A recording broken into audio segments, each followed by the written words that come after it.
So to start my research, I go to Google Chrome.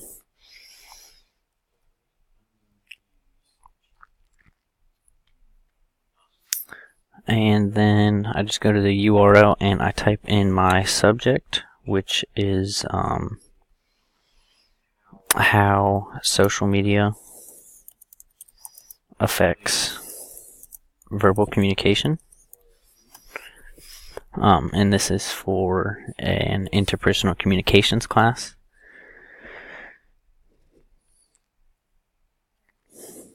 And so I will go to, normally I try to stay with Google, and that brings up some websites, and I try to get a couple news articles that have their own info and surveys and data sets. And then when I find one that I like, I write the information for it down.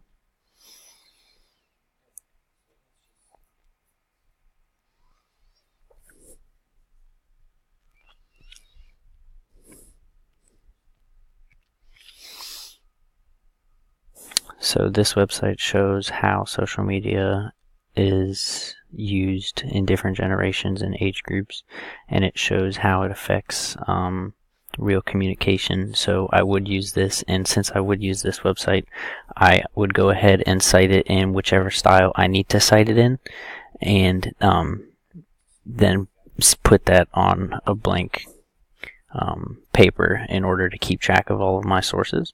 And inside my citation, it will have the website for me to be able to pull up this website over again.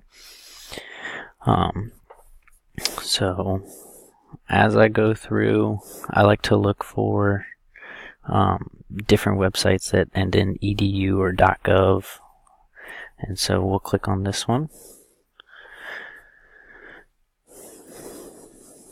And this is another one about how social media is affecting social communication skills among teens and kids.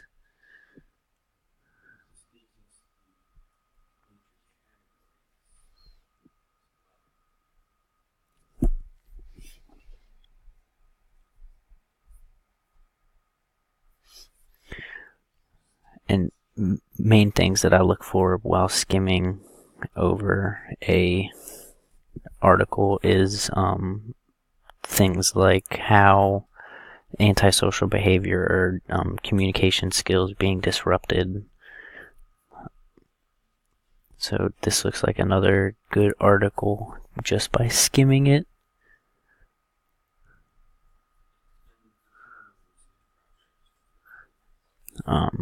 But actually we would not use this one, so we'll just go back and get rid of that one.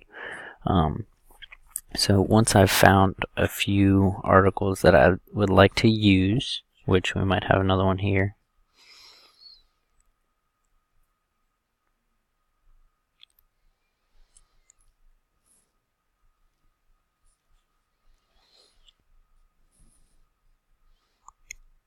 So here we do have another good one.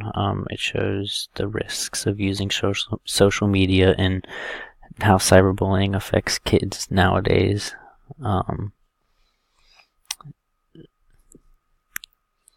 So this could be a credible source, and it is from a Mind Institute, so that would have a credible background behind that. So once again, I would cite this in order to keep track of it, and then type all that up in a separate document. So once I've found a few good websites that might have their own data sets and everything, I will go to Google Scholar, and what that does is that brings up articles that are more so on the line of scholarly journals, or would have more of a reputable background than maybe just a regular website that has its own data sets and testing.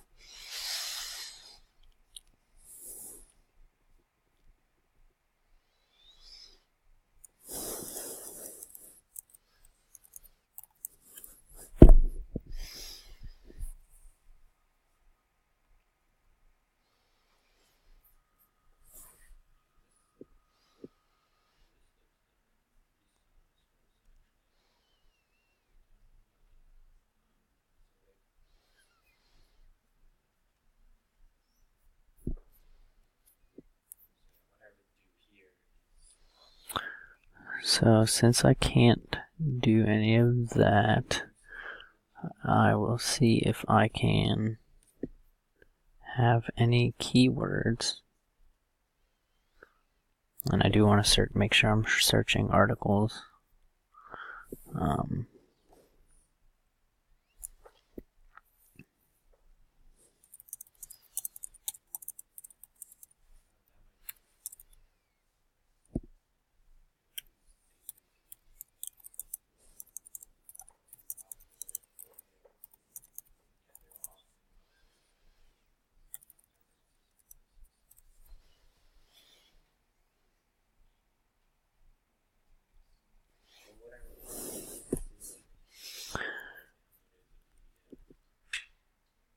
So it does not look like this is bringing up any good sources that I would be able to use.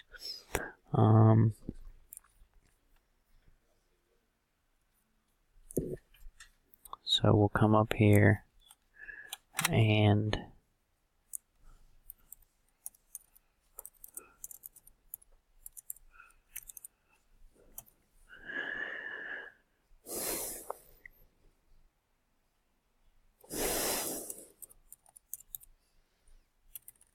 we'll go back to the Google homepage.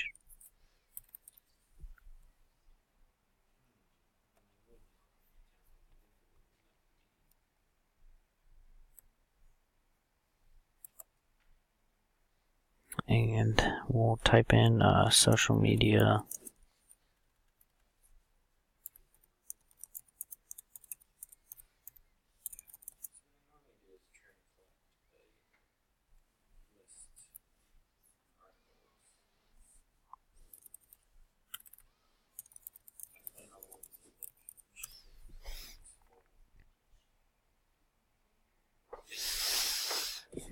And what we can do is we'll go back to scanning the articles and seeing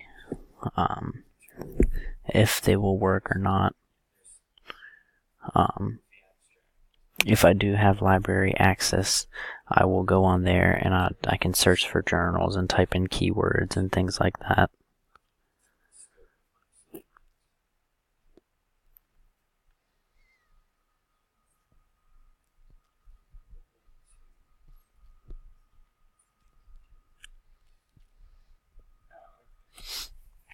So this would be another good one. It shows the ages and how much people use social media, and how that is changing the way we communicate with friends and family, and how that impacts everyone in their daily lives. So this is a good source. We would go ahead and cite that one and use it.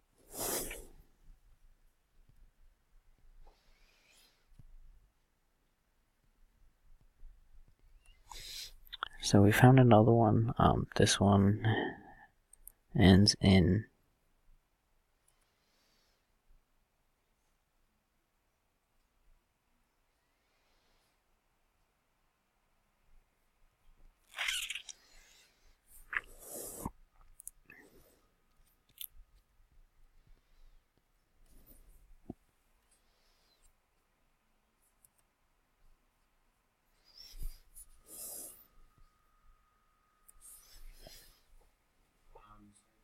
So here we've got one that ends in edu, which might mean that it is a little bit more of a credible source. And so if we go through and we just skim and we see how they have different types of communication and there's social media in here, and how big social media is. However, this one doesn't quite explain what we're looking for. So although it ends in that edu, we probably won't use this one.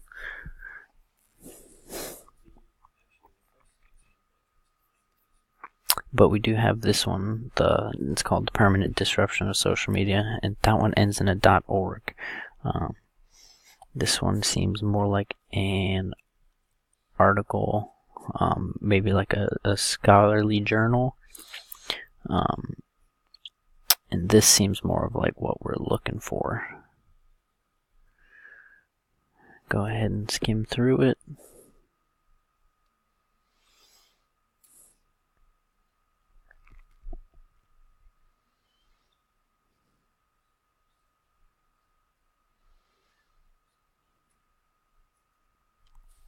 So it has the social media's impact, which is one of the key things they were looking for.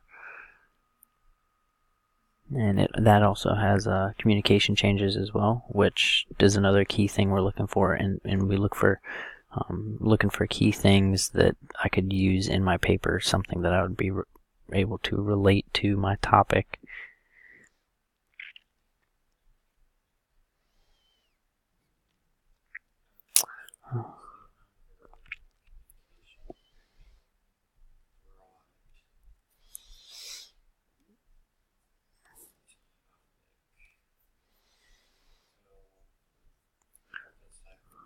So this looks like it would be another good source, so we'll go ahead and cite that one as well to keep track of it. And then another thing that I like to do is go up to the search bar and to just type in some of the questions that you have relating to your topic.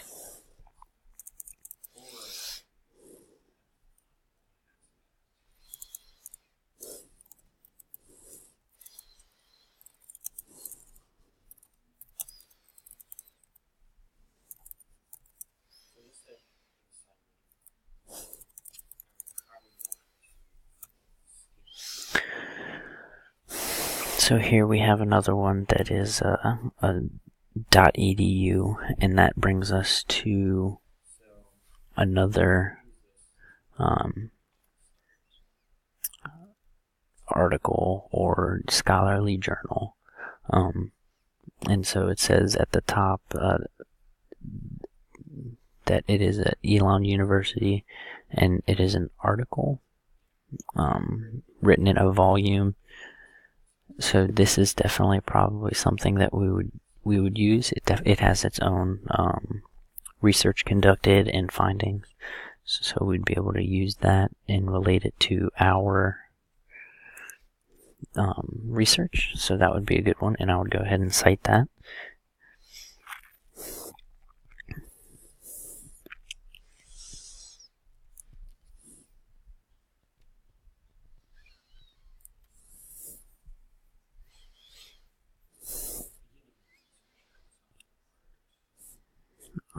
So finding some websites that really work and seem reliable and easy to use, that's the hardest part of finding something that you could use. That website we probably will not use. But once I have the number of sources that I need, I then summarize each source in with the citation. That way I can know what I'm looking for and can click on a citation before I go to that website to pull from that website specifically. And that allows me to separate what I'm writing and knowing what I'm searching for. And then once I do that, it's just separating what I write into different paragraphs and relating my different sources to each other so that I have a flowing piece. And from there, it is just typing up what I need and gathering all of my information.